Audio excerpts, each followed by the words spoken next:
Bonjour à tous, nouvelle vidéo, et qui dit début de mois, dit évidemment la vidéo achat manga. On va faire un petit récap de ce que j'ai acheté le mois précédent, et il y a pas mal de petites choses très intéressantes.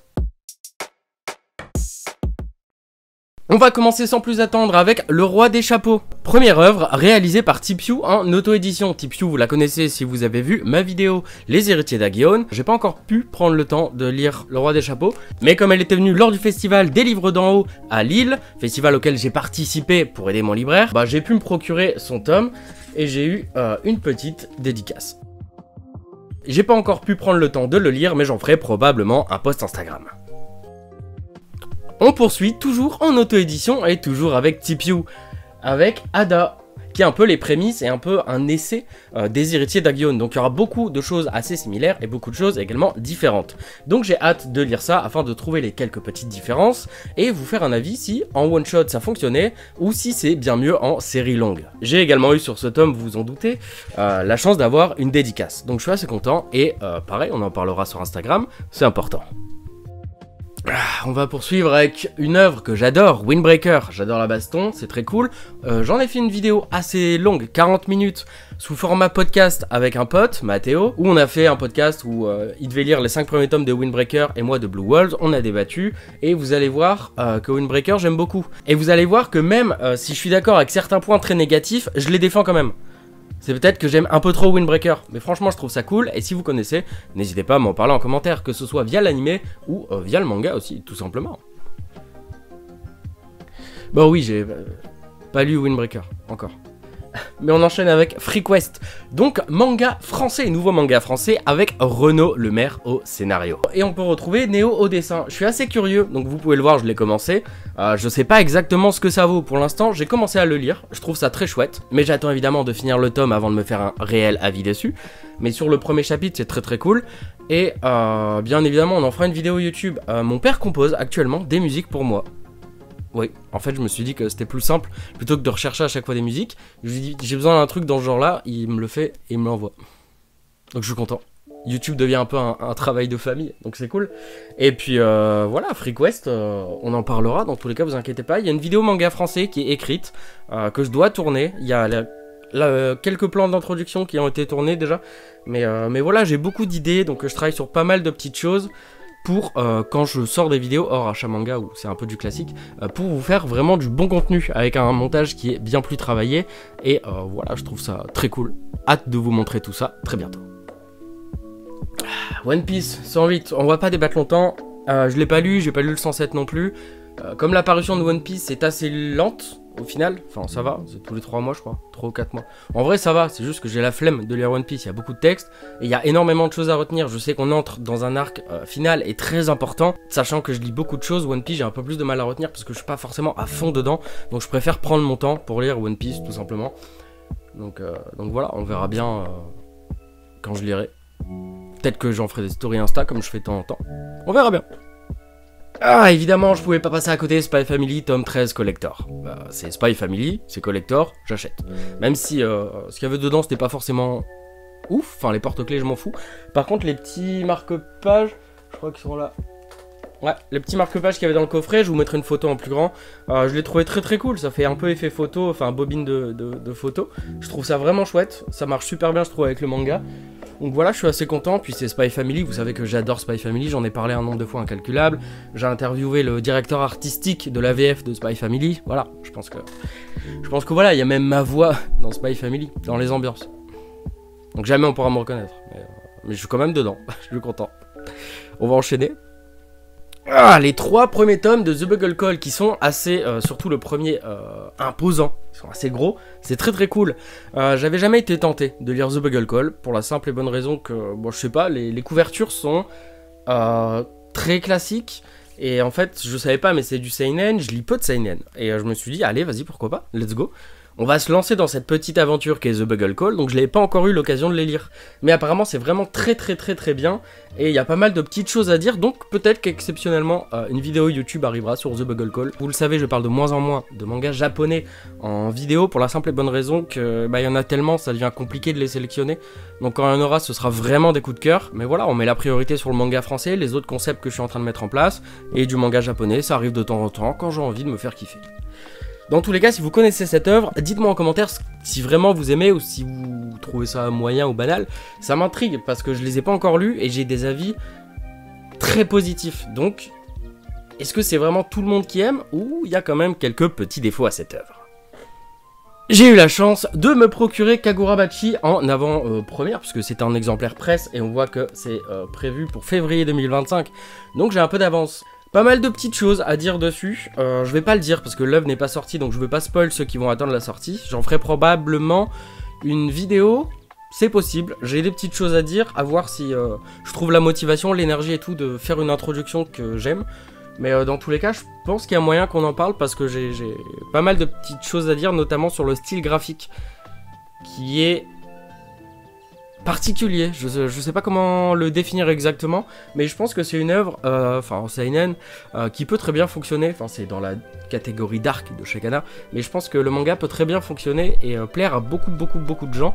Pour ça que je me dis que ça peut être intéressant d'en parler si jamais, avant de vous le procurer, vous avez envie de voir la vidéo, parce qu'elle sortira probablement 1 ou 2 jours avant la sortie, si j'en fais une, avant la sortie du manga. Donc voilà, on verra bien.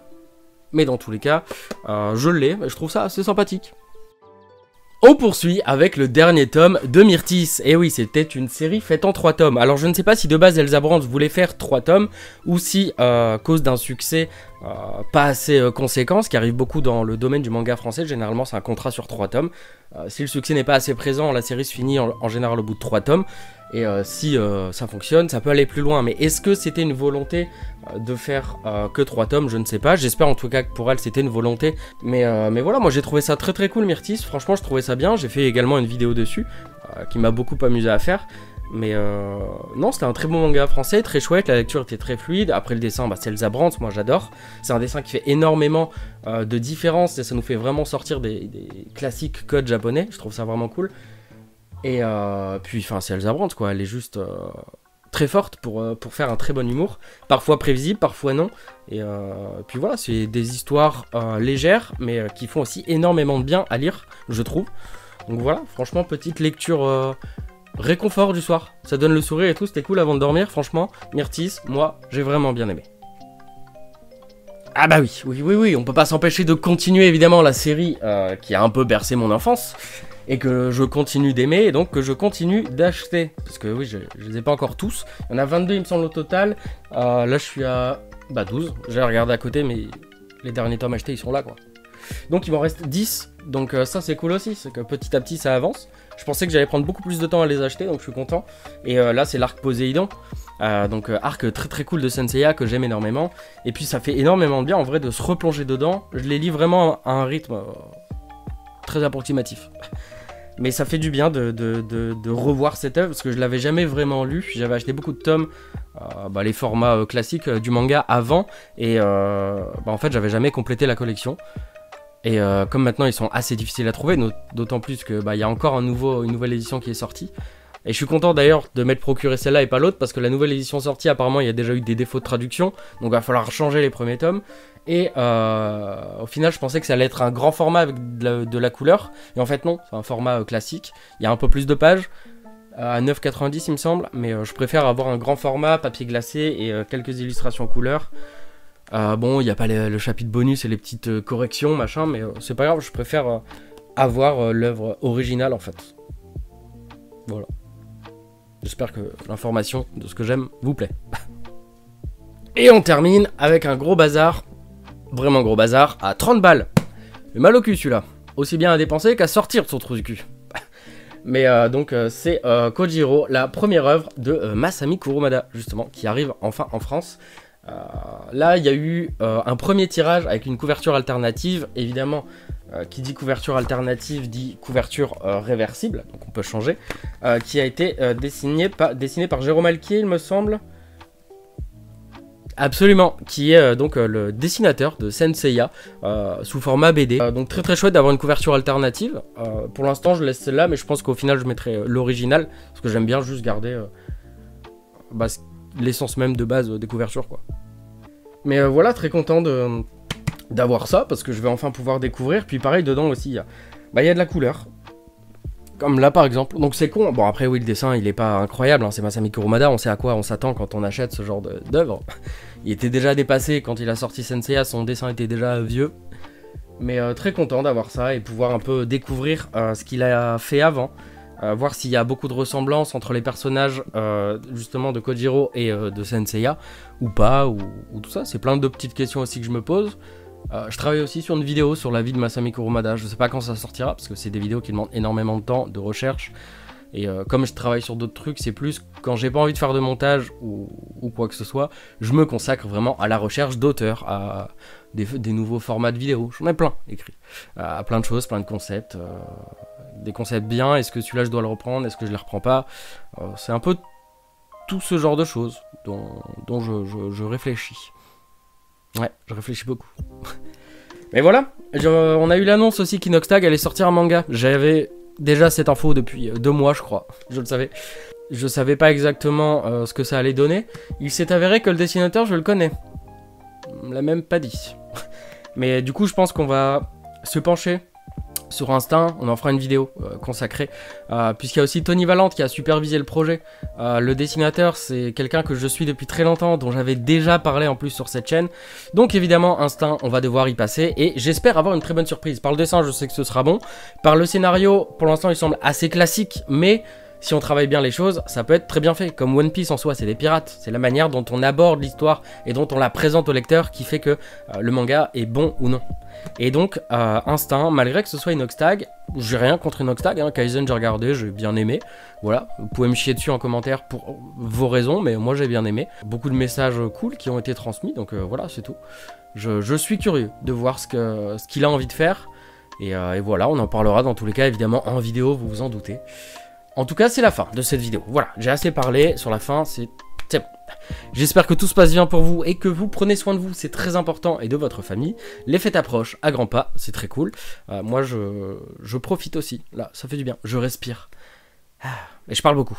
Mais aussi peut-être parce que ça faisait longtemps que j'avais pas tourné, puisque j'avais déjà tourné énormément de choses en avance.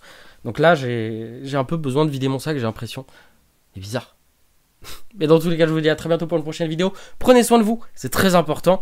Bisous sur les fesses. Ah bah oui, on continue de le dire.